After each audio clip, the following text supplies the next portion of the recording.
باقی ہیں، ہمیشہ ہیں، رہیں گے. وَلَا تَنْجَلِي الشُّبْهَاتِ إِلَّا بِهِ.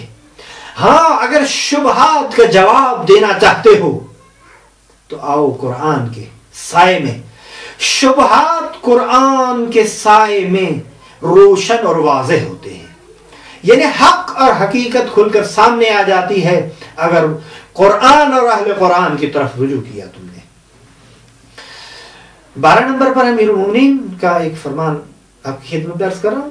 وہ اہل قرآن کون ہے، اس کے بارے میں امیر المومنین نے عجیب ایک تعبیر استعمال کی ہے اہل قرآن کے متعلق. اہل القرآن اہل اللہ. دیکھیے، یعنی اہل قرآن وہ ہے جو اہل خدا ہو، جو خدا کا بندہ ہو، جو خدا والا ہو، جو اللہ لوگ بندہ ہو. وخاصتہ، دیکھیں دونوں ایک ہیں چیزیں. اہل قرآن اہل اللہ وخاصتہ ہے. یہ جو بنے بنائے ہیں، جو خود ساختہ اہل اللہ، ان کی بات نہیں ہو رہی.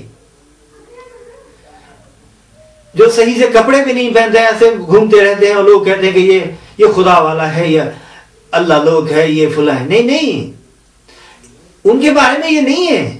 امیر المومنین یہ نہیں کہ حکم دے رہے، یہ نہیں کہہ رہے. اصل وہ تو اللہ ہے ہی نہیں، وہ اللہ والے وہ ویسے بنے ہوئے ہیں، لوگوں نے ان کو بنا رکھا ہے. چونکہ اہل اللہ کبھی بھی خلاف حکم خدا حرکت نہیں کرتا.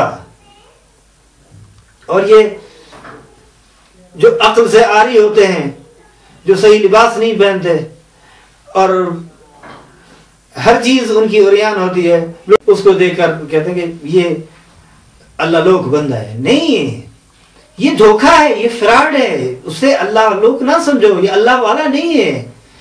اصلا اللہ کا عبد نہیں ہے، یہ اللہ والا نہیں ہے.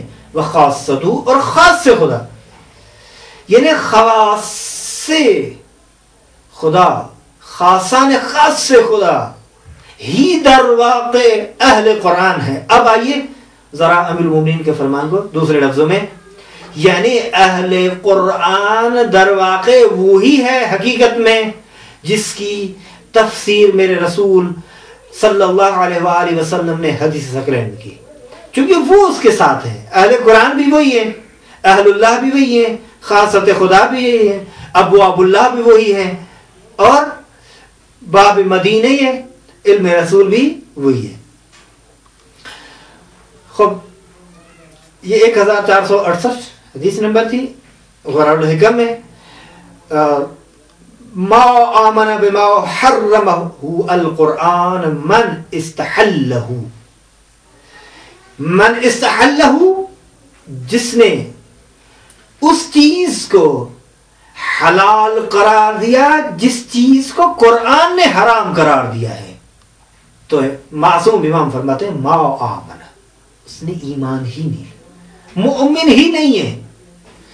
دیکھیے یہ بہت ایک گہری چیز ہے جو امیر المومنین فرما رہے ہیں. یہ ایک لمحہ فکریہ ہے سب کے لیے کہ کہیں ایسا تو نہیں ہے کہ قرآن ایک چیز کو حرام قرار دے اور کوئی اسے حلال سمجھ رہا ہو، اور قرآن کسی چیز کو حلال قرار دے رہا ہے اور وہ بندہ اسے حرام قرار دے رہا ہے. یعنی در واقع امیر المومنین اس شخص کو مومن ہی نہیں سمجھتے جو قرآن کی طرف سے حلال کردہ چیز کو حرام سمجھ رہا. واضح صاف مطلب ہے. اب یہ خود انسان اپنے عقل اور حواس قرآن اور رسالت مآب کے فرامین اور احادیث کو مد نظر دیکھے کہ آیا واقعاً یہ چیز جو قرآن نے حلال قرار دی ہے وہ بندہ کیوں اس کو حرام سمجھ رہا ہے.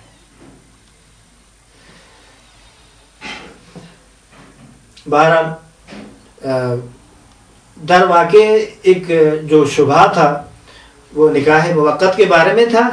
خود اس بات کو مد نظر رکھو. امیر المومنین نے تاکید کی ہے اس مسئلہ پہ کہ قرآن جس چیز کو حلال کرا دے اسے حلال سمجھو.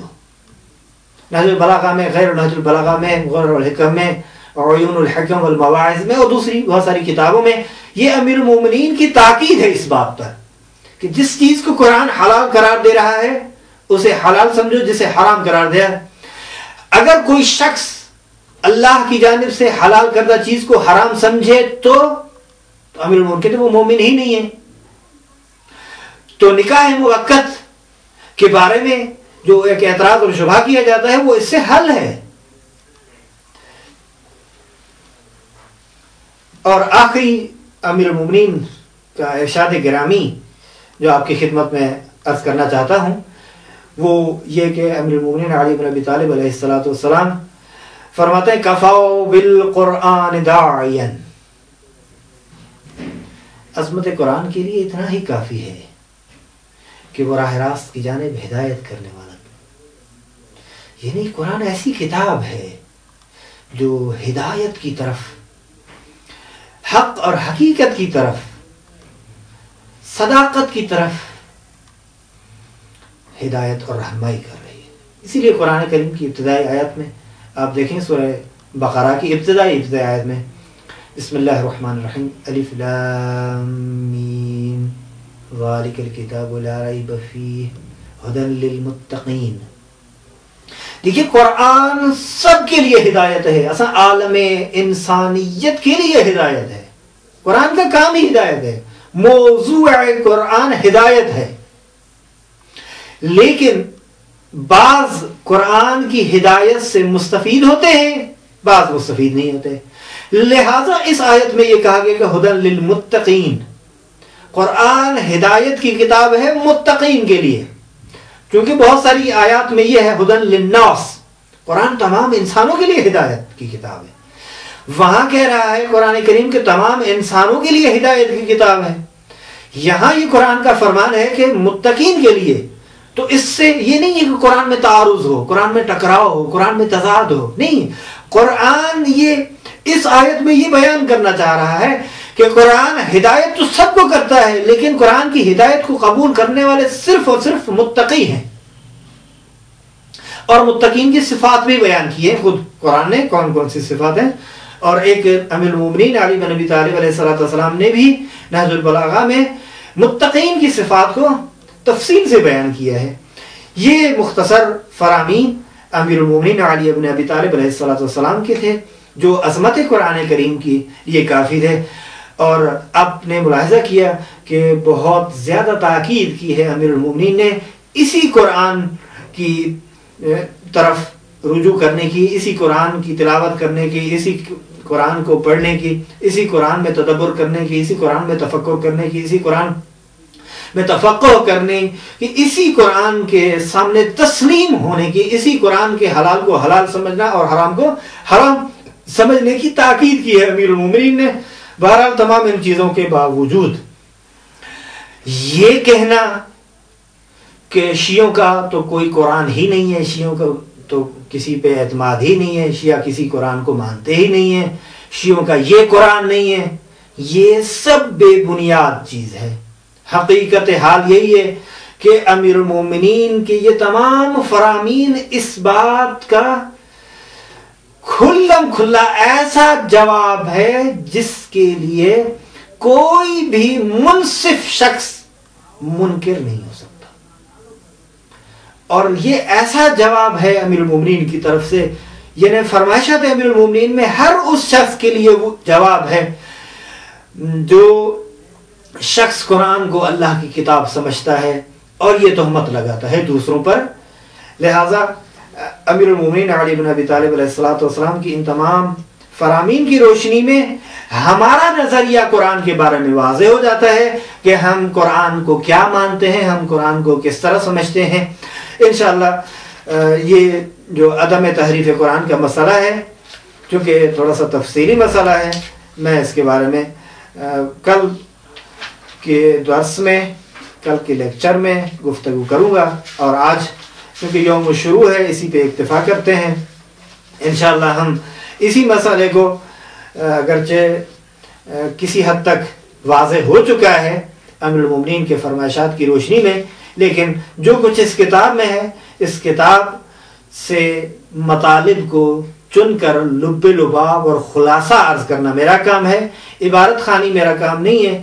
اور میں ویسے بھی فارسی عبارت خوانی کو اچھا نہیں سمجھتا، لیکن مجبوری ہوتی ہے بعض اوقات، چونکہ ہم جتنا کلام خدا کے قریب جائیں گے اور اس سے استفادہ کریں گے، کیونکہ قرآن کی لغت بھی عربی ہے، ہمیں چاہیے کہ ہم قرآن کی زبان کے قریب ہوں، ہمیں چاہیے کہ ہم قرآن کی زبان کو سمجھیں، ہمیں چاہیے کہ قرآن فہمی کے لیے اقدامات کریں۔ لہٰذا میں بہت زیادہ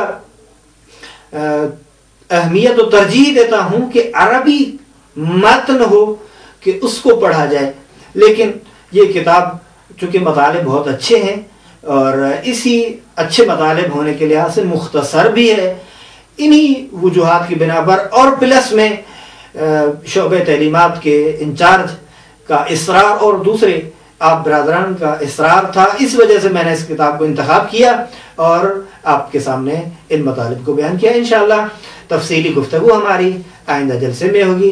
اسی کے ساتھ اجازت چاہتے ہیں، وآخر دعوانا ان الحمدللہ رب العالمین وصلی اللہ علی سیدنا محمد وآلہ الطیبین الطاہرین المعصومین۔